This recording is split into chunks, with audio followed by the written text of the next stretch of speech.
Hello students.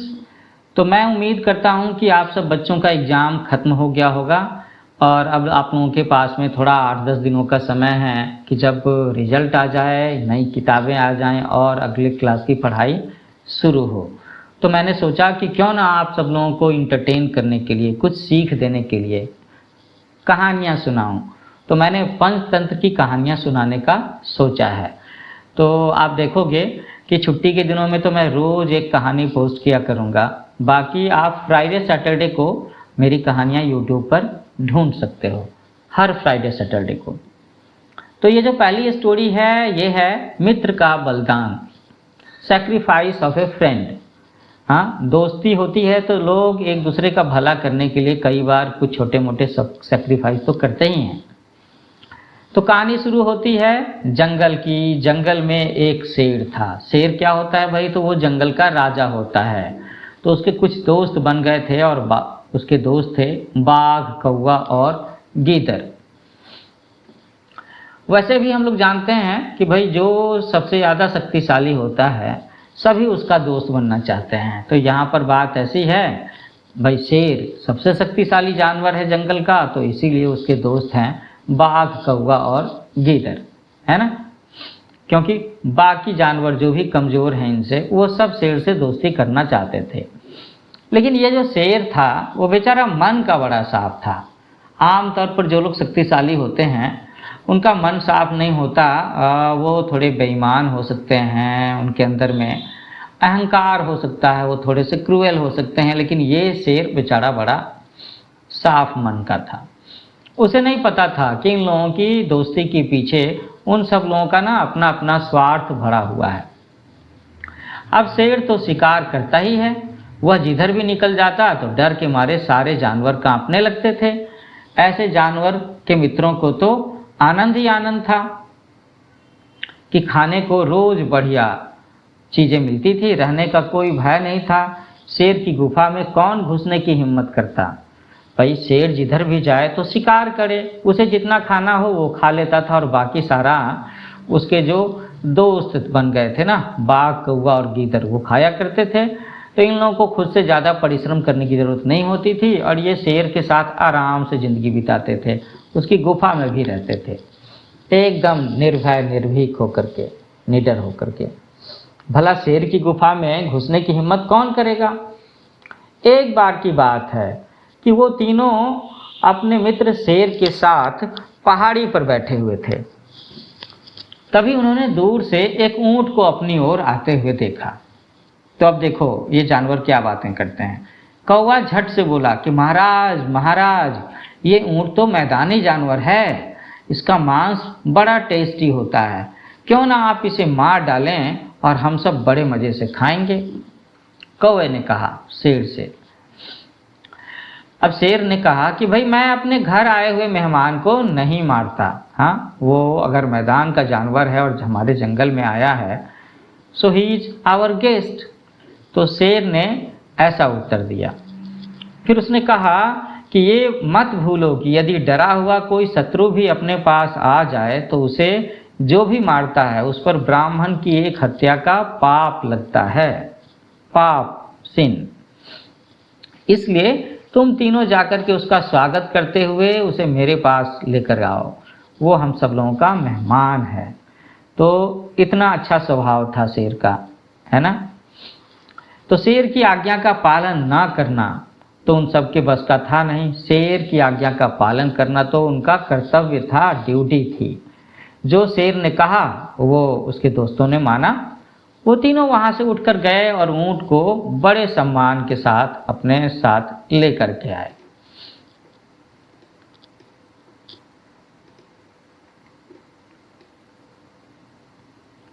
क्यों भाई ऊंट, तुम इस जंगल में कैसे आए? तुम तो मैदानी जानवर हो, शेर ने पूछा। तो ऊंट ने शेर के आगे अपनी लंबी गर्दन झुकाते हुए कहा कि महाराज, मैं जानता हूं कि आप इस जंगल के राजा हैं। मुझसे जो भूल हुई उसे आप जैसे बड़े दिल वाले अवश्य माफ़ कर देंगे।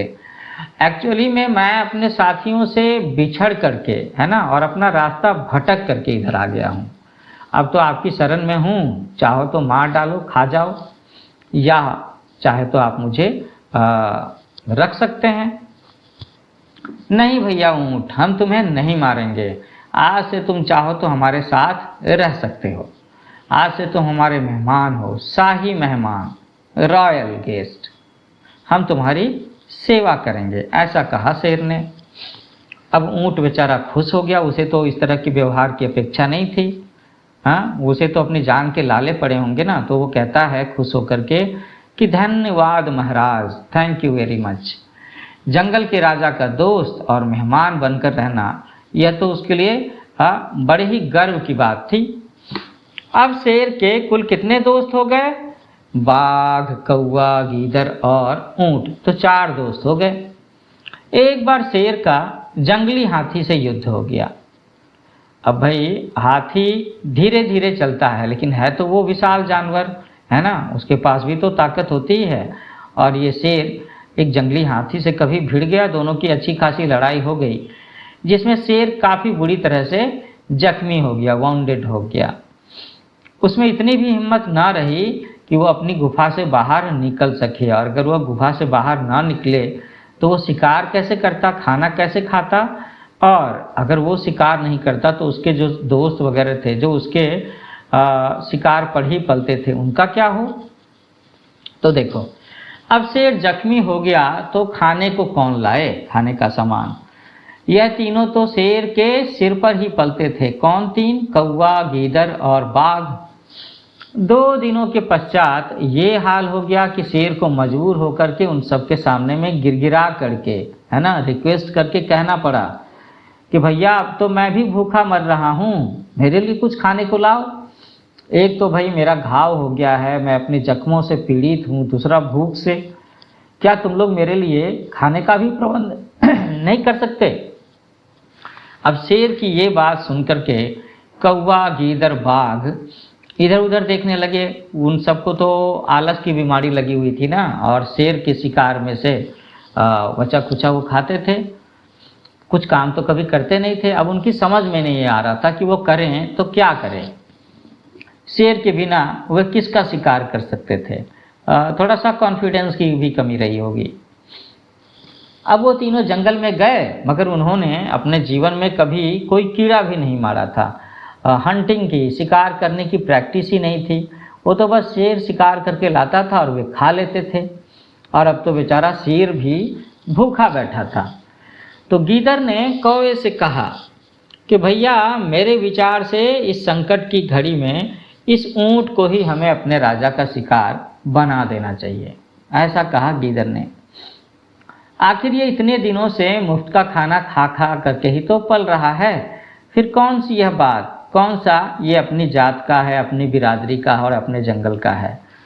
ऐसा ख्याल आया किसके मन में? गीदड़ के मन में आया। तो ये अच्छा ख्याल है क्या? अभी देखो कैसे क्या बात होती है।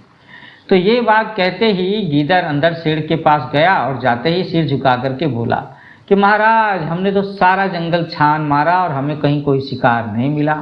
अब तो हमारी भी हिम्मत जवाब दे चुकी है, आप बहुत भूखे हैं। अब तो आपको बचाने का एक ही रास्ता बाकी रह गया है कि क्यों न इस ऊंट को मार करके आपकी भूख मिटाई जाए।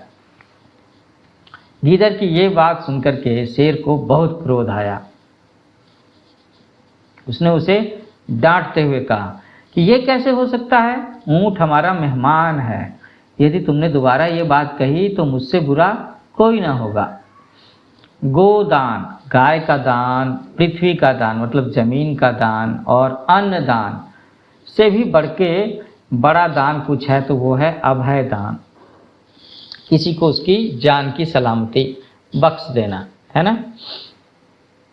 गीदड़ ने शेर का उत्तर सुनकर के कहा कि महाराज यहाँ पर तो आपकी जान बचाने का प्रश्न है, तो यह भी बात सिद्धांत की है कि राजा की जान से कीमती जान प्रजा की नहीं होती। यह पाप और अन्याय तो उस समय माना जाएगा जब आप उसे जबरदस्ती अपना शिकार बनाएंगे। मान लीजिए कि वो खुशी खुशी अपनी जान आपको अर्पण कर दे, तब तो ये पाप नहीं माना जाएगा ना। तुम लोग जो समझो करो, मेरा दिमाग इस समय बिल्कुल काम नहीं कर रहा। शेर ने ऐसा कहा क्योंकि वो बेचारा भूख और दर्द से तड़प रहा था। गीदड़ वहाँ से बाहर आ गया। उसने बाहर आते ही कहा कि देखो दोस्तों, हमारा राजा शेर इस समय भूख और जख्मों के कारण, है ना, जख्म का मतलब होता है घाव, उसकी वजह से मर रहा है। इस समय हमारा यही कर्तव्य है कि हम उसके प्राणों की रक्षा करें, क्योंकि धर्म ज्ञान में कहा गया है कि जिस सेवक के रहते हुए देखते हुए उसका स्वामी, उसका मालिक दुख भोगे, वह सीधे सीधे नरक में जाता है। तो देख लो भैया, ये पंचतंत्र की कहानी में भी स्वर्ग और नरक की बातें हो रही हैं। और गीदड़ यहाँ पर एक बात कह रहा है कि अगर हमारी वजह से, हमारी रहते हुए हमारा मालिक दुख भोगेगा तो हम लोग नरक जाएंगे। आप सब चल कर के स्वामी की हालत देखो और फिर ये फैसला करो कि हमें क्या करना है। ये बात गीदड़ ने बाकी के जानवरों से कही। ऊंट, बाघ, कौवा, है ना, ये सब के सब अपने मालिक शेर के पास गए। तो उसने कराहते हुए पूछा कि क्यों भाई, हुआ कुछ खाने का प्रबंध, कुछ व्यवस्था हुई क्या? शेर ने कहा।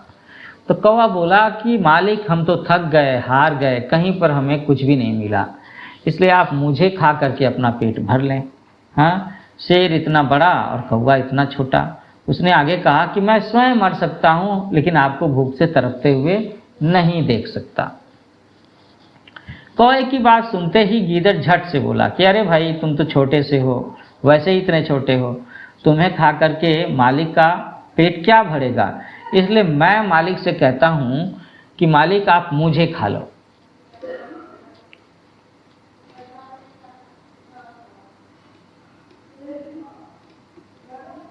तो अब क्या होगा बच्चों, क्या लगता है तुम्हें?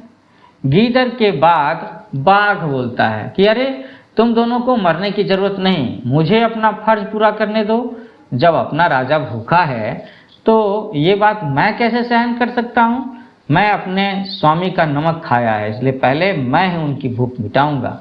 मेरे शरीर पर तुम दोनों से अधिक मांस है, इससे हमारे राजा के कई दिन निकल सकते हैं। ऐसी बात किसने कही? बाघ ने कही।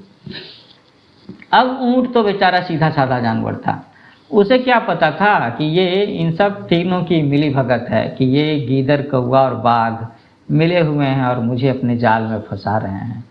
उसने देखा कि जब ये तीनों बारी बारी से अपनी अपनी जान, अपना शरीर शेर के हवाले करने के लिए तैयार हो गए हैं और ऐसा कह रहे हैं, तो मुझे भी तो स्वामी भक्ति दिखानी चाहिए, और मैं क्यों पीछे रहूं?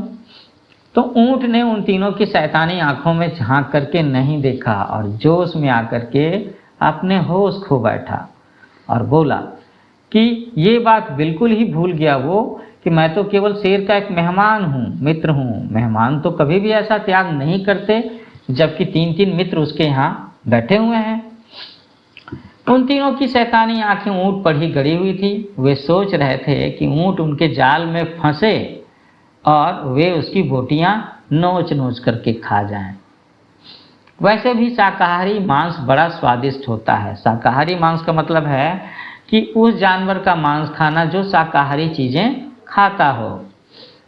शेर इतने मांस में से कितना खा लेगा, और बाकी का मांस तो ये जो तीनों हैं उन्हीं के काम आएगा।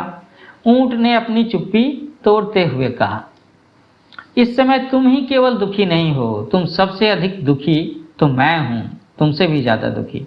जो राजा के यहाँ मेहमान बन कर के आया, राजा ने मेरी बड़ी सेवा की, मैं तो ऐसे महान जीव को कभी भी नहीं भूलूंगा, जिसने मुझे घर में बैठा करके प्यार से सब कुछ ला करके दिया। इसे तो मैं अपना सौभाग्य ही समझूंगा। किस बात को अपना सौभाग्य समझूंगा? कि अगर आप लोग चाहो तो मेरा मांस शरीर को खिला सकते हो। ये बात कहा ऊंट ने।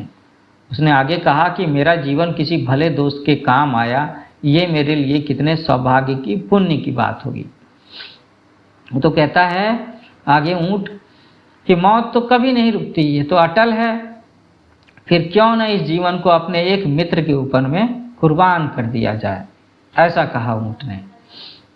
वो बिल्कुल उसने मन बना लिया था कि जब ये तीनों अपनी अपनी जान शेर के लिए ऑफर कर रहे हैं, तो मुझे भी दोस्ती दिखाते हुए ये चीज़ ऑफर करनी चाहिए। और वो थोड़ा सा इमोशनल हो गया और उन तीनों के जानवर में, उन तीनों की चाल में फंस गया। तो ऊंट के मुंह से जैसे ही ये सब निकला, कि क्यों ना इस जीवन को, मेरे जीवन को एक मित्र पर कुर्बान कर दिया जाए, शेर के जीवन पर कुर्बान कर दिया जाए। ऐसा कहा उसने कि बस बाघ और गीदड़ उसके ऊपर में झपट पड़े और देखते ही देखते ऊँट का जीवन समाप्त कर दिया। तो इस तरह से उस बेचारे ऊँट की मृत्यु हो गई।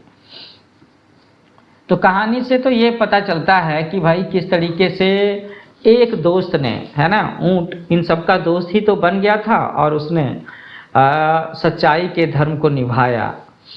वो बाकी तीनों के, गीदड़, कौवा और बाघ की चाल को नहीं समझ पाया और उसने अपना भला सोचने वाले शेर के लिए, दोस्त के लिए अपनी जान कुर्बान कर दी, सैक्रिफाइस कर दिया, है ना। तो कैसी लगी ये कहानी? इसी तरह की और भी इंटरेस्टिंग कहानी लेकर के मैं अगले लेक्चर्स में आऊँगा। तो आप सारे बच्चों, सारे दोस्तों से कहना है कि मेरा चैनल अगर सब्सक्राइब नहीं किया है तो अभी के अभी सब्सक्राइब करो। कहानी कैसी लगी इसका कमेंट ज़रूर डालना और अपने बैचमेट्स को भी बताना कि अगर तुम्हारा कहानी सुनने में इंटरेस्ट है तो तुम मेरे चैनल से ये पंचतंत्र की कहानी या स्टोरीज वाला जो प्लेलिस्ट है उसे चला सकते हो। तो मुझे तुम्हारे कमेंट्स का इंतजार रहेगा। जल्दी मिलते हैं एक नई कहानी के साथ में और अगली कहानी का नाम होगा बुद्धि की जीत। अभी जो कहानी हम लोगों ने पढ़ी उसका नाम था मित्र का बलिदान।